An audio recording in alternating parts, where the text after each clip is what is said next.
G'day guys, it is Ben here from Hunt the Nights. Now, what we're going to do today is have a look at this little the menu system and how to zero the DNT Thermnight 256 multispectral little device. These things are absolutely crackers. So this is a Arkansas day-night vision topped off with a little bit of thermal in here as well. The thermal's really, isn't that great? Really good for spotting, and then using the night vision for identification and shooting. So these things are perfect for like air rifles, short range, 17 HMR, blackouts, open areas, type shooting. Absolutely perfect through it. So what we're going to do is we're going to walk through the menu system, and then we're going to have a look at how this actually zeroes. So let me just bring the menu system up. And alright, so at the top we've got our screen brightness. There's 5 levels of brightness to this. Connections, which is turning on the Wi-Fi and so on. And the app isn't too bad actually. The app is quite usable. Our zeroing, which we'll come back to. Then we've got actually mode set up. Now we can have this in dual mode, which we've got now. We can have it in straight thermal. We can have it in straight digital. Or we can just go back to dual mode. Okay. And that allow us to actually have either thermal on the bottom, thermal on the top, or vice versa. I'll show you how to switch that in a minute. It's just a button, which is really cool. And then we've got our ballistic calculator. Now, our ballistic calculator settings, let's go into here. This is the absolute key, scope height, okay? This can have 2 different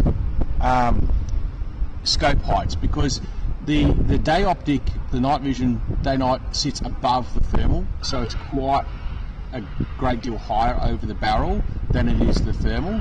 So if you're shooting in the night vision mode, make sure this scope height is related to the night vision optic. If you're shooting with the thermal, then this scope height is going to be related to the thermal lens, which sits below it. Okay, that's an absolute key consideration when you're setting up this ballistics information. Okay, aiming method in here as well. It's either hold over or dial in. So hold over is we get a little hold over mark. Dial in means it'll move the actual reticle, which I much prefer the hold over myself.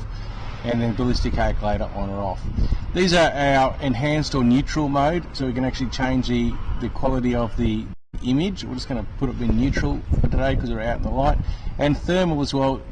The enhanced and high brightness, look, high brightness will actually good for actually just detecting because it puts a huge amount of contrast into the actual image. So if you're in white hot, everything that's white is really going to be white, and everything has to be black around it, but you won't get any other type of definition.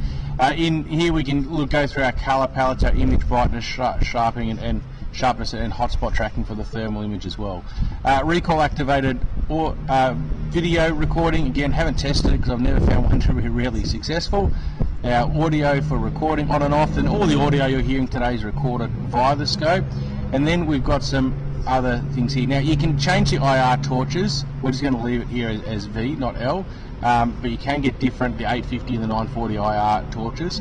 Auto power off, loop recording, so we can say if we're going to record, it's every 3 minutes it's going to start a new file. The PIP position, so you can have this either to the right, this is the little box up the top, so have it to the left, the center or the right.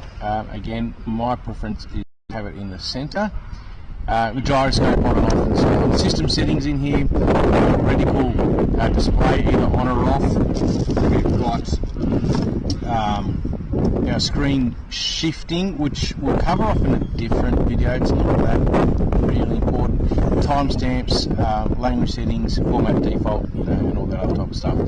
So let's go through the actual zeroing side. Okay, now we just sort of quickly switch between thermal. That is just a button on the side. So if you're detecting in thermal mode and then I want to go and switch to actually shoot, switch it over, you can actually do that pretty well. And I'm going to show you how to zero both of these because there's a quick way to zero this system. So I'm sitting at the back of the shop on a on display stock, so there is no firearm in the back here for you guys that are worried. And to the left, you see between the two left-hand targets, there's a little green dot there. We're going to pretend that's my point of impact. So to zero this, I'm going to go into the menu. I'm going to go back up here to zeroing, and I'm going to go here to my X and my Y coordinates, okay? And you can see here I'm starting to bring the reticle over.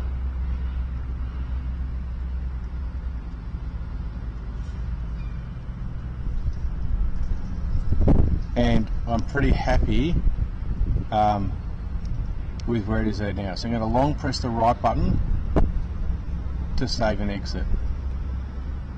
Okay, I'm going to switch to OK, and we've now saved it. And you can see the reticle has now moved to where that thing actually is. Now what I'm going to do is jump out of the menu system, and then I'm going to put a heat pack up. I'm going to show you how we're going to then zero the thermal to go with it. Okay, give me one sec. Alright, we're back. Now, you can see I've got this nice big hot spot in the middle of the target. And in my picture-in-picture, you will see I've got the day optic reticle, which is zero, pointing at that heat pack. And we can see that the thermal optic is way off.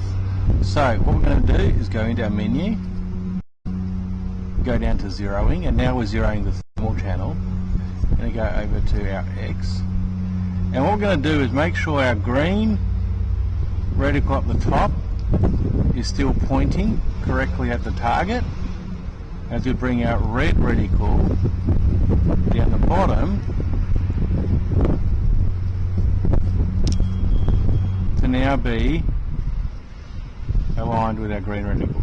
Now, obviously, we are now going to test that and shoot it to make sure we're happy with it, but that is the quick way. I'm slightly off, but you get the idea. But that is the quick way to then to zero the thermal without actually having to shoot it. It goes with all these multispectral devices, whether it's the Pulsar Duo or the the other ones that are out there. All you need is one point of reference, and then when you zeroed it, then you'll get your second and just do it via the reticle system.